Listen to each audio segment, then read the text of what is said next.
Officiellement, le printemps est arrivé, alors pour bien profiter de la belle saison, nous recevons Annick Laporte pour sa chronique Applications mobiles. Bonjour Annick. Bonjour. Alors, vous nous parlez de deux applications bien utiles pour la saison estivale. La première, celle du populaire service de vélo partage Bixi. Exactement. Donc, le service de la Ville de Montréal. C'est une application qui nous sert principalement à visualiser les vélos et les points d'ancrage qui sont disponibles pour nous aider en fait à mieux planifier nos déplacements, pour éviter peut-être qu'on marche ou qu'on roule un petit peu pour rien, pour pas qu'on arrive avec qu'il n'y ait plus de vélo ou qu'il n'y ait pas de stationnement disponible lorsqu'on veut déposer celui qu'on a loué. D'accord. Est-ce que l'application est gratuite? Elle est gratuite. D'accord. Et à quoi ressemble son interface? Une interface très épurée. On peut choisir le mode carte ou le mode liste. Il y a des fonctionnalités comme un mode favori pour répertorier nos stations préférées si on veut consulter que ces stations-là. Il y a aussi un chronomètre pour minuter nos déplacements et des propositions en fait, de pistes cyclables à emprunter là, pour effectuer nos trajets. Donc, il est possible, si on, par exemple, on a une station près du travail, près du bureau, près des amis, on les rentre dans nos favoris. Ça nous permet de savoir plus facilement qu'en naviguant avec la carte s'il y a des ancrages ou des vélos disponibles. Tout à fait. Ah, bien, c'est bien. La saison va débuter très, très bientôt, donc dans quelques jours, le 15 avril. Il y a différents abonnements qui sont disponibles. Exactement. On peut prendre un abonnement pour 1 an au coût de 87 $ ou encore de demi-saison pour 55 30 jours pour 30 $ 3 jours pour 14, une journée ou 24 heures pour 5 $ et l'aller simple à 2,95 $. Ah, OK. Un tarif qui n'existait pas il y a quelques années, le tarif d'aller simple. Il fallait absolument prendre un tarif pour 24 heures. Il y a aussi différents rabais qui sont offerts avec des partenaires pour faire que notre Bixi nous coûte moins cher, notre abonnement, ou qu'on profite de rabais avec notre passe Bixi, de rabais chez des partenaires. Oui. On peut avoir des rabais, par exemple, avec Accès Montréal, la STM, Communauto ou Vélo Québec. Il y a aussi pour les entreprises des tarifs de groupe qui sont disponibles.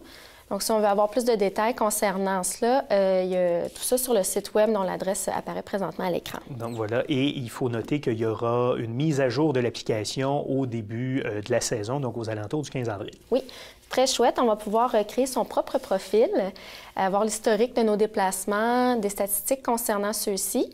Et aussi, Bixi a annoncé qu'il allait offrir un service de valet pour les grands événements à Montréal.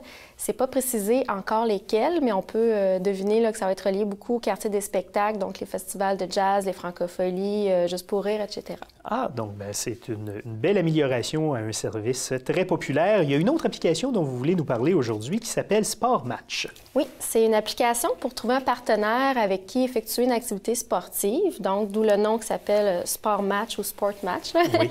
Donc, pour l'instant, c'est limité à Montréal et seulement pour le tennis. Okay. Mais les développeurs m'ont informé qu'ils allaient bientôt offrir d'autres sports et aussi offrir le service dans d'autres villes que Montréal. Est-ce que c'est disponible à la fois sur plateforme iOS et sur Android? Oui, sur les deux. Ah, OK, c'est bien ça. Et comment fonctionne cette application? Bien, c'est assez simple. Il suffit de se connecter avec Facebook. Ensuite, on identifie notre niveau. Donc, par exemple, pour le tennis, on peut dire débutant, intermédiaire ou avancé, mais aussi passer d'un calibre 1 à 7. Et après ça, bien, on sélectionne le lieu où on aimerait jouer. Ah, d'accord. Et il y a donc possibilité ensuite de ça de rencontrer des gens qui vont devenir des partenaires. On peut aussi magasiner en quelque sorte son partenaire. Oui, c'est un peu ça. On peut voir les gens qui cherchent déjà quelqu'un, donc qui ont déjà planifié des rendez-vous pour des matchs. Si jamais ça ne concorde pas avec nos propres disponibilités, mais nous, on peut créer aussi des nouvelles propositions là, pour que d'autres gens se joignent à nous. Ah, d'accord. Donc, pour l'instant, ce n'est que le tennis, mais éventuellement, on pourrait imaginer, je pense au badminton, à la limite à la pétanque, très populaire. Pourquoi pas? Très populaire, entre autres, sur le plateau Mont-Royal. Vous avez noté, par contre, quelques petits bémols pour cette application-là. Oui. Mais là, c'est une version bêta qui est en ce moment, donc j'espère que ça va changer, mais pour l'instant, c'est seulement en anglais. Ah, OK. Puis aussi, on doit sélectionner manuellement le lieu qui nous intéresse. C'est pas géolocalisé par rapport à où on se trouve quand on fait nos recherches. Donc ça pourrait être intéressant à améliorer. Bien, ce sont deux belles applications mobiles qu'on pourra utiliser cet été. Annick Laporte, merci d'avoir été là. Ça fait plaisir. Et passez un bel été. Pareillement, merci.